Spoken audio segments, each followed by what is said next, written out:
Good morning India. Fast 15 में आपका स्वागत है। आज की फास्ट लाइफ के लिए है फास्ट 15। पश्चिम बंगाल में विधानसभा चुनाव में मिली हार के बाद बीजेपी को एक और झटका लगा है। टीएमसी ने बीजेपी में आए मुकुल राय वापस टीएमसी में चले गए हैं। शुक्रवार को मुकुल ने ममता की मौजूदगी में टीएमसी का दामन थाम लिया। मुकुल के वापस टीएमसी में जाने पर जब बंगाल बीजेपी के अध्यक्ष दिलीप घोष ने प्रतिक्रिया मांगी गई तो उन्होंने कहा कि हमारे पास इन सब के लिए वक्त नहीं है। हमारे हजारों कार्यकर्ता पर हमले हो रहे हैं, कई बेघर हो चुके हैं, हमें उसकी चिंता है। বিজেপির যদি টিএমসি ছেড়ে না হলে টিএমসির ক্ষতি না হয় তো বিজেপি ছেড়ে গেলে বিজেপির ক্ষতি কেন হবে? সেজন্য এটা তো অনেকের দল ছাড়াটা অভ্যাসে পরিণত হয়ে গেছে, তারা সেটা করছেন। ভারতীয় জনতা পার্টি সেই লোকেদের উপর নির্ভর করে যারা রক্ত দিয়ে ঘাম দিয়ে পার্টিকে দাঁড় করিয়েছে, তারা পার্টির সঙ্গে আছে। তার মধ্যে বহু মানুষ এখনও ঘর ছাড়া আছেন, ঘর বাড়ি ভেঙে দেওয়া হয়েছে, লুট করা হয়েছে, দোকানপাট মারপিট করা হয়েছে, কষ্টের মধ্যে তারা আছেন। ভারতীয় জনতা পার্টি তাদের সঙ্গেই আছে, তারাই আমাদের সম্পদ। এরকম লোকেরা বিজেপি থাকতে পারবে না। বিজেপিতে থাকতে হলে তপস্যা করতে হবে, ত্যাগ করতে হবে, লড়াই করতে হবে, স্যাক্রিফাইস করতে হবে।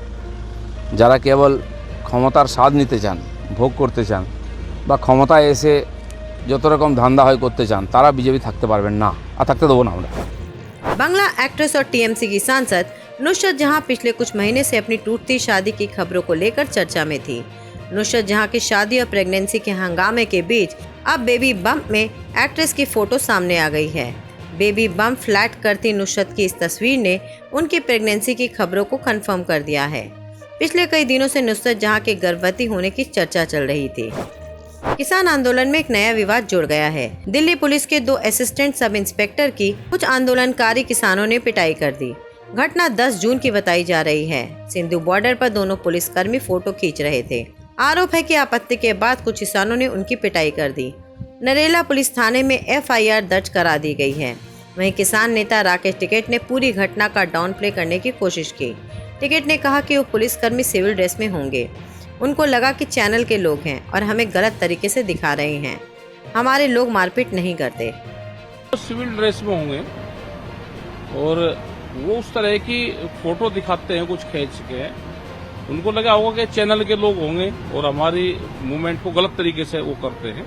अगर पुलिस खींचे वर्दी में रहे या बता दें, और इतने दिन से अगर वे फोर्स के लोग वहां पर आ रहे तो आपस का संपर्क हो जाना चाहिए।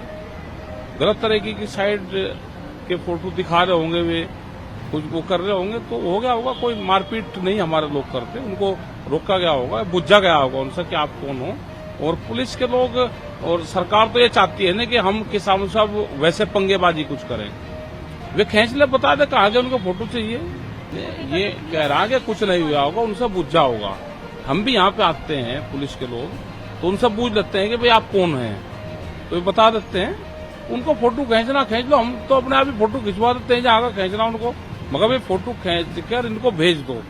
अब किन लोगों ने उनको रोक दिया होगा, क्योंकि गांव के लोग आते हैं, उनको ये लगा होगा कि हमारे फोटो खींच रहे, क्योंकि जिनके फोटो खींचे उनको फिर भी अपनी साइड पर अपलोड करते हैं, फिर उन्हीं के घर पर नोटिस जाते हैं। तो पुलिस कोई ठीक काम कर रही है, यहाँ पे कोई अपराध है, कोई ये वैसे है कि ये उसका चाइना का उसका बॉर्डर है कि वहां पे ये शराब पीने जा रहे हैं किसान। यहाँ पे ये फोटो खींचते हैं लोगों के, उनको फिर साइड पर अपलोड करते हैं, उनकी फिर पहचान करते हैं कि ये कौन है, उनके घर पर फिर नोटिस भेजते हैं। तो ये काम इनका ठीक है, पुलिस का काम। 26 तारीख वाले में कितने लोग आए, उनको तो कभी ये भी नहीं था कि भाई उन्होंने दिल्ली देखी। जितने के भी ट्रैक्टर आ गए, इनको ट्रैक्टर नंबर मिल गए, उनको कोई जानकारी मिल गई, बड़े बड़े वो लगाकर उनके घर पर सब पर नोटिस भेज रखे। कोई दिल्ली में आना कोई अपराध है? भाई बता दोगे फोटो किस लिए चाहिए, आपको खींच कर दे देंगे। और इतने संबंध तो आपस में होने चाहिए ना। इंटेलिजेंस के जो एलआईयू है हमारे यहाँ पे, उनके संबंध और आपस के लोगों के संबंध होने चाहिए। हम तो नहीं को कहते हैं कि ये तो हमारा बिचौलियों का काम करते हैं, हमारी खबरें सरकार तक देना का काम करते हैं।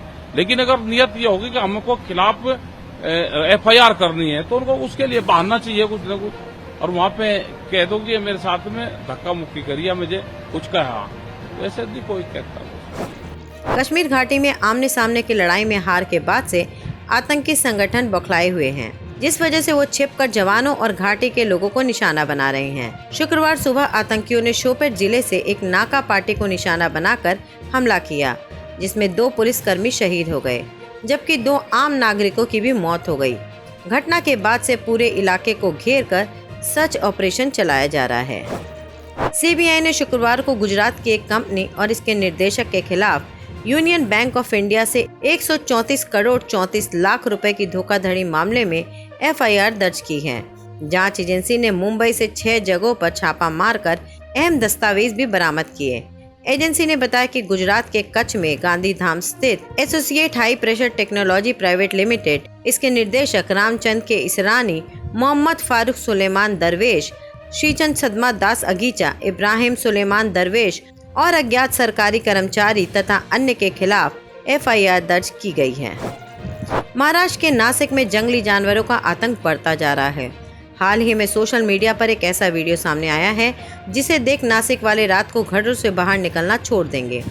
इंटरनेट पर वायरल हो रहे वीडियो में एक तेंदुआ दबे पांव घर के परिसर में घुसता दिखाई देता है और वो सो रहे कुत्ते को अपना शिकार बना लेता है।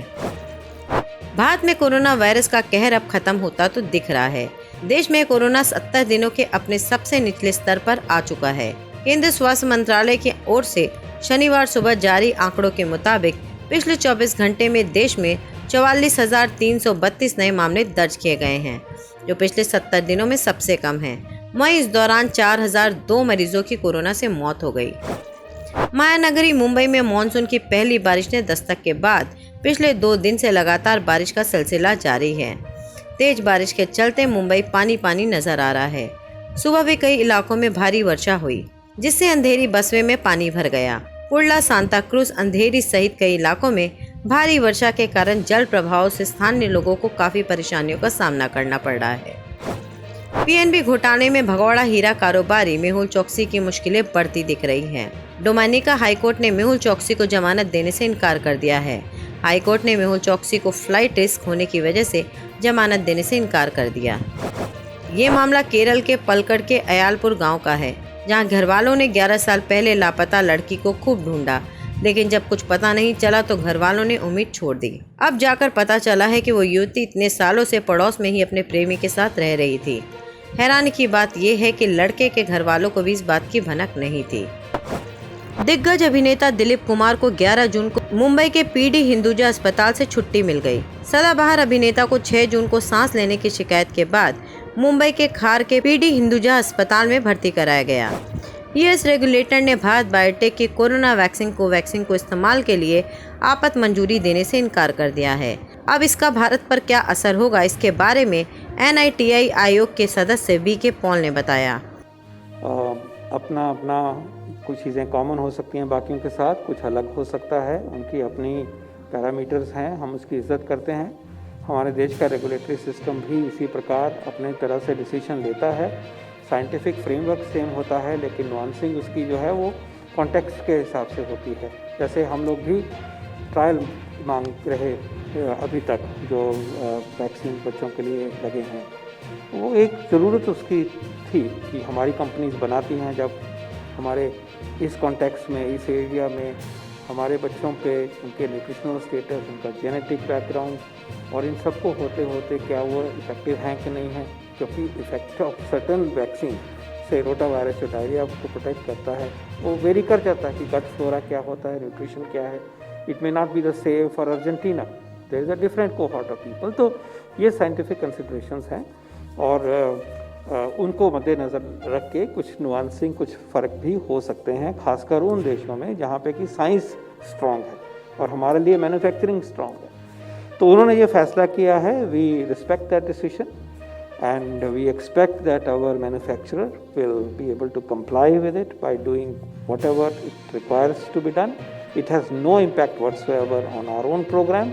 Clearly, we are satisfied. Our regulator has approved it. We have so much data on safety. We have so much data on their phase 3 trial that has been screened by them, seen by our own regulator. और मुझे बताया जा रहा है कि उनकी जो phase 3 की पब्लिकेशन है वो किसी भी वक्त अगले 7-8 दिन में हो जाएगी, जो कि बियॉन्ड वो है जो डेटा DCGI के साथ शेयर करके उनको लाइसेंसर मिला था। अभी उसके भी आगे तक जो फॉलोअप्स हैं और स्टडीज़ हैं, फाइंडिंग्स हैं, वो सामने उजागर होंगी और ऑब्जेक्टिव तरीके से होंगी, पीयर रिव्यूड जर्नल में जाएंगी। So we are doing okay and very well on our regulatory front. We respect another regulator's decision in this regard.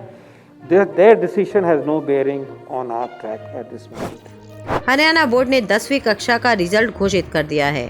Board of school education Haryana ने शुक्रवार को 10वीं बोर्ड परिणाम को घोषित कर दिया है। इस साल सभी छात्रों को पास कर दिया गया है। रिजल्ट इंटरनल असेसमेंट के आधार पर जारी किया गया है। इस साल कोरोना वायरस के चलते हरियाणा बोर्ड ने सभी छात्रों को पास घोषित कर दिया है। इसलिए बोर्ड ने कक्षा 10वीं के छात्रों के लिए कोई मेरिट लिस्ट जारी नहीं की है। Web series the family man 2 लोगों को खूब पसंद आ रहा है। इस सीरीज की तारीफ सभी कर रहे हैं। इसे जबरदस्त रिस्पॉन्स मिल रहा है और क्रिटिक्स ने भी सराहा है। इसके साथ ही इस सीरीज का एक और किरदार जबरदस्त हिट हो गया और वो है छेलम सर। ट्विटर पर इस कैरेक्टर को लेकर ताबड़तोड़ मीम देखने को मिल रही हैं। मुंबई पुलिस भी छेलम सर की फैन हो गई है। हरियाणा के रेवाड़ी में एक मासूम के साथ दरिंदगी को चौंका देने वाला मामला सामने आया है। 10 साल की मासूम के साथ 7 आरोपियों ने दुष्कर्म किया और उसका वीडियो बनाकर वायरल कर दिया। 6 आरोपी की उम्र महज 10 से 12 साल के बीच है। सिर्फ एक आरोपी ही बालिग है। आज के लिए बस इतना ही। कल फिर मिलेंगे फास्ट 15 के साथ।